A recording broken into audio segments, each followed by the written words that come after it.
want to build an ecosystem around Bitcoin, but also we want I think the most important ideology that we have is that Bitcoin is great, but there are things that the mission of Bitcoin is much bigger than the currency itself. So Bitfinex Securities to me is the way to bring the Bitcoin philosophy into the traditional markets and equity markets. So for example, with Bitfinex Securities, we have two licenses, one in Kazakhstan and the other one in El Salvador. That allows us to help smaller companies that would struggle to access to raise capital. We will help them. We are helping them to raise capital to build build opportunities in the countries that are very much in favor of financial inclusion and they need financial inclusion, like El Salvador.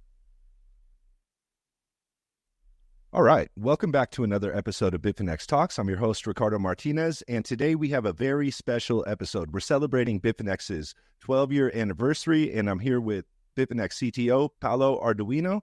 We're going to take a walk down memory lane and discuss some of the noteworthy things that Bitfinex has gone through in its 12-year journey. Paolo, how are you today? Thanks for coming on the show. Thank you for having me, Ricardo. I'm great. All right. So 12 years, Bitfinex has been around for over a decade. That's pretty much a noteworthy milestone. And my first question, I guess, to kick off the interview is, when did you first become a part of Bitfinex? Because as I understand it, Bitfinex was around before you joined the team, correct? Yes, Bitfinex started in 2012, I think late 2012, and I joined November 2014. It was one of the best decisions that I ever took in my life. It was one of the most exciting opportunities, so groundbreaking. At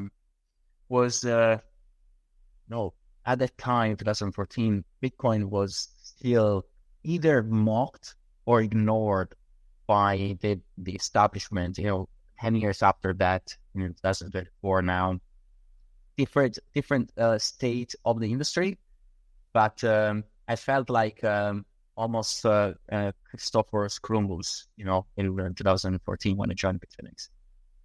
Nice. And when you joined, did you join as CTO or did you join like in another role? No, look, I had my startup in London. I was building software for the traditional financial sector. I was working with banks. I was working with different hedge funds. Must say very, very boring, very annoying, frustrating, because the technologies in finance the traditional finance is very, very old. It's like 30, 40 years old. It's kept together by rubber bands. It's, for me, looking at in 2013 when I discovered Bitcoin was looking at was almost going to Mars, right? When you see like one single open network that ensure trust, ensure integrity, and can also carry the perfect form of money. It's as a nerd, as a geek, but also as a libertarian activist. I don't know, but was as an ethical hacker as well, was super exciting. Then in 2014, when I had the opportunity to work at Bitfinex, I was tasked with for a specific job. So I joined as a senior software engineer consultant to help Bitfinex scaling the matching engine. When I arrived in Bitfinex, the matching engine was very limited. Let's say it was very slow. Would only cope with 10, 50 orders per second. And Bitfinex was getting popular. Bitcoin was getting popular, and Bitfinex was getting popular. So 10, 50 orders per second was not enough. Just to give you 10 years after today, Bitfinex matching engine can scale to millions of orders per second, where that is the scale we can get to. We have hundreds of different pairs. In 2014, we had just Bitcoin USD and the Litecoin, I think. So I was tasked with that way to help the growth of the matching engine specifically. I didn't take care of the rest of the platform at that time. Like these days, Bitfinex calls itself the original Bitcoin exchange. Reflecting on the way Bitfinex was in the early days when you first joined. How do you think that Bitfinex like reflects that vision after all these years? I mean, look, when I go on the websites of some of our competitors, I feel a bit sad because it feels like the industry entered in a very wide gamification of the sector, in the sense that you go on some website and you see dogs, like on the homepage, dogs with hats and cats and ducks and every single animal. I don't think that is what our, when you think about Bitcoin and a Bitcoin industry, you should make sure to never forget the history and why it was created in the first place, Bitcoin, and why it was so important, and why it's still very important, and why we should carry on with the original mission. And the original mission was not creating, NFTs and pump and dumps and, illusionary tokens. The mission was financial inclusion, was unstoppable money, was peer-to-peer cash. And that is something that, although Bitfinex grew, and definitely, we listed different other tokens, we are actually we have this internal force that is Bitcoin first. We invest in many Bitcoin projects. We were one of the first exchanges to launch like network support. We keep building on like the network. We found RGP, that is tokens on like the network, and so tokens of Bitcoin. We support Liquid. Bitcoin is our passion, and that's why we should call it. We are the original Bitcoin exchange, because while the world of crypto, let's say, is changing, I think we are remaining, our ethos, our morality remains the same as it was from 2012 and 2014. Okay. That's a perfect segue into my next question. We know 12 years in any industry is a long time, but in crypto, it's even exponentially more. It can feel like a lifetime with how quickly the industry changes. And in any industry, you're going to have like blood, sweat, tears, scars, memories.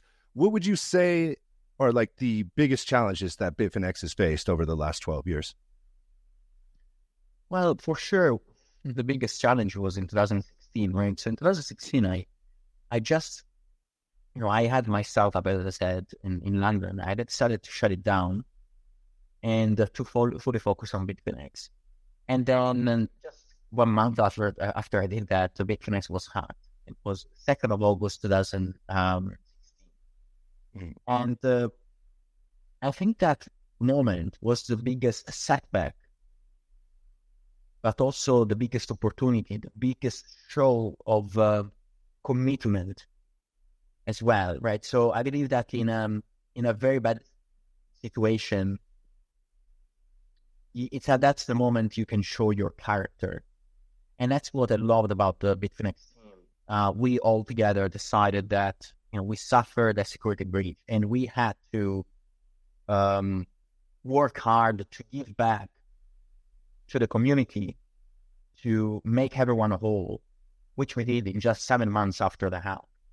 So that was the most difficult moment, but also the most brilliant moment that defined our team, that defined our internal ethos as a company. So I like to think about setbacks as an opportunity, as trial of fire for the teams. Okay. And what do you think it is about Bitfinex's company culture that kind of contributes to its success and resiliency? How would you describe that? So it's very important to me to have focus and not be distracted with the flashy things all the time. I remember when from 2020 to 2022, you could see every single exchange having their names on on the stadiums, football clubs, all the possible things that that could make it even more flashy. And Bitfinex never did that. So we started thinking, okay, what is our differentiation? Our differentiation is that we are the original Bitcoin exchange. We should keep pushing for Bitcoin adoption. We should work with boutique countries like El Salvador. We should bring people onto Bitcoin to help them understanding why Bitcoin is important. So sometimes you end up making less money. By the way, Bitfinex is well profitable, so we're very happy with that. But yeah, sometimes you lose some opportunities, but those opportunities are just noise, rumor around yourself that will distract you from the very important mission that is financial inclusion. Last year or 2 years before, at adopting Bitcoin, Bitfinex unveiled the Freedom Manifesto. And Bitfinex's mission as a company is to deliver tools for financial freedom. What qualities do you look for when hiring new employees? Like, what kind of qualities are you looking for assembling a team that could kind of meet that goal? We want people in our team that are humble, that can execute, that want to work in Bitfinex to help their own families, right, and their own communities and local communities. We have people coming from 60, 70 different countries in Bitfinex or across our entire group. And so each one of us have different families, personal stories. And we want, of course, people that are very talented, but that is not enough, right? We don't hire flashy CVs. We do a deep due diligence on the quality, on the, of course, technical skills or like general skills of the person. We want high talented people, but also people that are able to deliver in with the high degree of morality, and that's what I like. Compared to our competition, our team size is 1 in 10. And we have this motto, as you well know, is unus sed leo, one but a lion. Usually, also Elon Musk demonstrated that in Twitter. He could cut 80% of the workforce and still have things keep going. We don't want to get to the point where we grow so much and then we need to cut forces. We only hire the people that we need, that are highly motivated. That's how we can compete with such a lean team.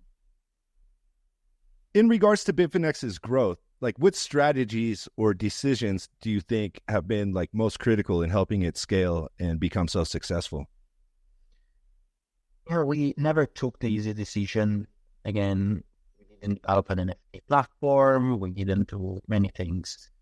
I think keeping your eye on the ball is one of the most important things in business. Of course, you have to look around. You need to understand what the competition is doing.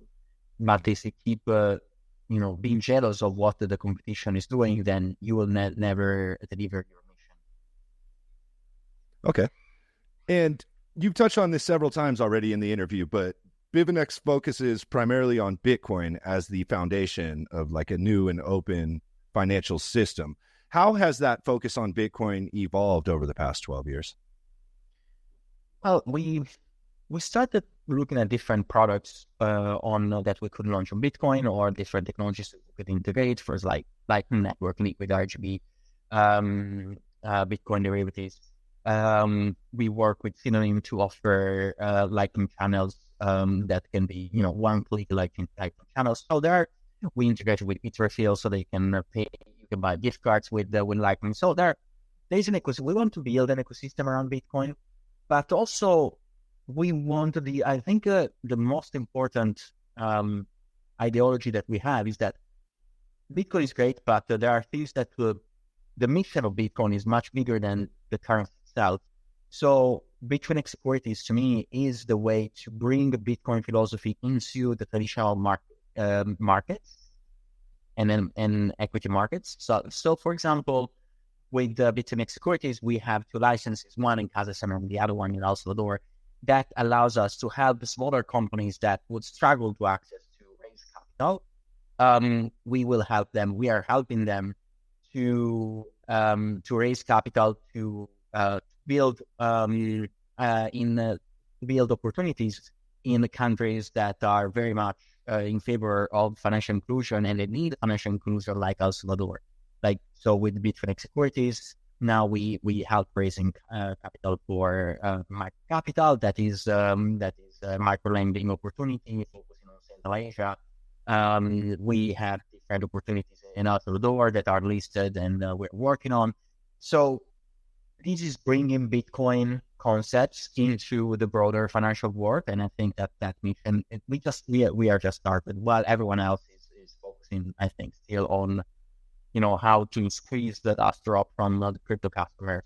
I think we see a bigger vision, a bigger opportunity out there. Okay, and in that same vein, like tokenized securities have kind of become a buzzword in the legacy financial system. How important do you think tokenized securities will be moving forward over the next 12 years? Well, when it comes to tokenized securities, it's a very broad term. I don't think people would care about tokenized Apple shares. Apple shares are already digital. You can buy them on any sort of banking app. The tokenized securities are a way to create a democratic access to finance. For people and not only for investors. I mean, you need to, right now, if you are a company in El Salvador, in Central South America, your ability to accessing capital is very, very low compared to someone in the Silicon Valley.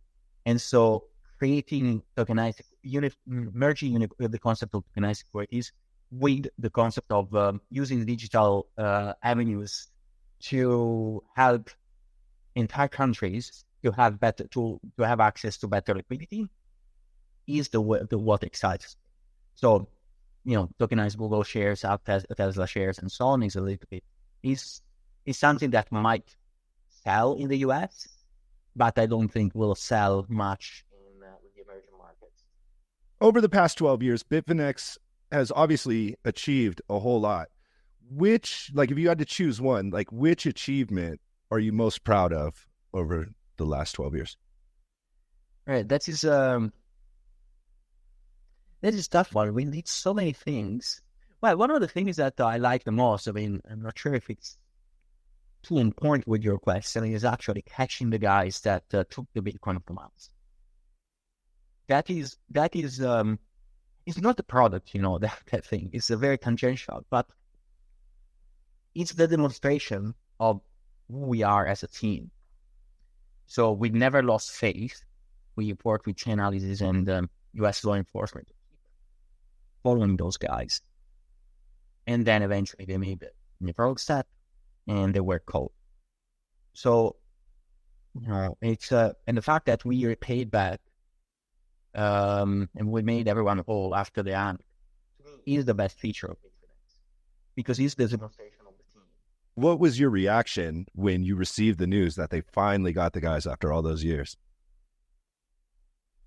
I was the third person to know that. And the first minute you think, because it was $72 million, the value. And $72 million for a 2024 hack is not even that big. And I mean, we are seeing hacks of billions. Yeah. I think that the crypto industry is suffering billions of dollars of hacks per year now.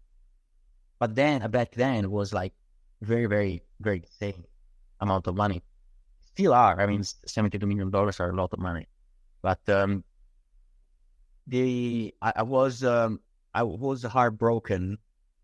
You don't want, but not because, I was heartbroken because you don't want to let your users down. So you are angry, you are heartbroken, but also you have that internal rage. You want to fix things. You want to fight back. And we were able to do so. That's again just because of the team. So I consider that one of the most important experiences of my life. Yeah, I could see that for sure. We've been discussing the past 12 years, but what are your hopes and goals for the next 12 years for Bitfinex? I think Bitfinex should keep focusing on Bitcoin, reducing, the exposure to other less interesting tokens. I think that the the big opportunity of Bitfinex is Bitfinex securities and Bitcoin products. That's where I think we can make the difference, and that's where we will focus on in the next for the next years. Okay. And what's been like for you personally the most rewarding aspect of being one of the leaders of Bitfinex, and what keeps you plugging away and motivated like on your day to day? I think that this year is also the year of the Bitcoin ETF. There is the four stages of adoption. First, for any product, for any successful product, of course, first they ignore you, then they mock you, then they fight you, and then they accept you. And this year, in 2024, we have seen the acceptance of Bitcoin by the institutions, by even governments. Now we are a few days away from knowing who is going to be the next U.S. president. But interesting enough, Bitcoin is on the agenda of candidates, so it's part of the political discussion. So now for the next 12 years is, I'm thinking how, once they accept you, it's almost like you have to start picking your next battle. Right? I don't want to slow down. I want to keep focusing on what matters, because I don't want that this acceptance as Bitcoin part of the establishment almost. I don't want that to be something that could actually kill Bitcoin. Not kill Bitcoin as basically a form of money, but Bitcoin should not be tamed, cannot be tamed. But it cannot be tamed if us as a community, we will keep bringing forward the values of Bitcoin. And so that's why, I reiterate, I think that Bitfinex is really the holy grail to bring Bitcoin philosophy and Bitcoin itself as a currency to traditional markets. My next question is, you're a developer, and it's kind of unorthodox that a developer is the public face of a company. They're usually kind of behind the scenes, plugging away, writing code. How has that journey been? And what do you think has been your biggest win? Well, I've been a developer since I was 8 years old. I still code a bit. I consider myself still a developer. I like, I've been a nerd, king of nerds, geek, ethical hacker. I'm very introvert. I was never good in public speaking, so I had to do a big exercise on myself to make that happen, to make that change. Still, I'm not great, but sometimes it is what it is. You have to try your best. And to me, the biggest win is the fact that Bitfinex, it survived so many different attacks, and we're still here. We're still creating great tech, and we have great people in the company. So that is the biggest win, is the team. My last question is, everybody knows you're the CTO of Bitfinex. You're also the CEO at Tether. How do you manage your workload? And can you share some tips? Because people cannot believe how active you are. I'm just excited. I'm a workaholic for sure, but I get excited by challenges, and both companies bring different challenges, and they are both fundamental to the growth of the industry in the right way, with the right values. And so, to me, if Bitfinex it's more like trading focus and access focus to Bitcoin and stablecoin usage, and we have Bitfinex securities, so more like real world capital markets opportunity. With Tether is more, I would say, separate type of technology where we provide stable coins. We still support a lot Bitcoin, and we build more, retail driven, peer-to-peer technology. And both again are very important. I don't think one